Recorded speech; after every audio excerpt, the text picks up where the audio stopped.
انا سماح، ويمكن دي اول مره تشوفيني، بس لو فضلت تسمعيني شويه هتحسي قوي ان انا شبهك.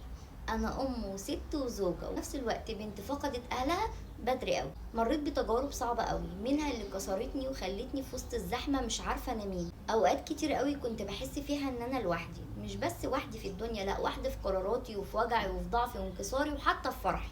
قررت ما استناش حد يطبطب عليا ولا يحسسني بوجودي. قررت ازعق واقول بصوت عالي انا هو، انا موجوده.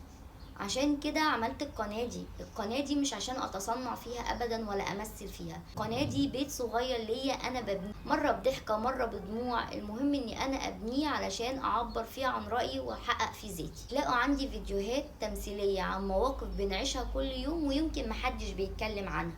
هتلاقوا عندي كلام نابع من قلب ست كانت ساكتة وقررت تقول انا اهو وتتكلم.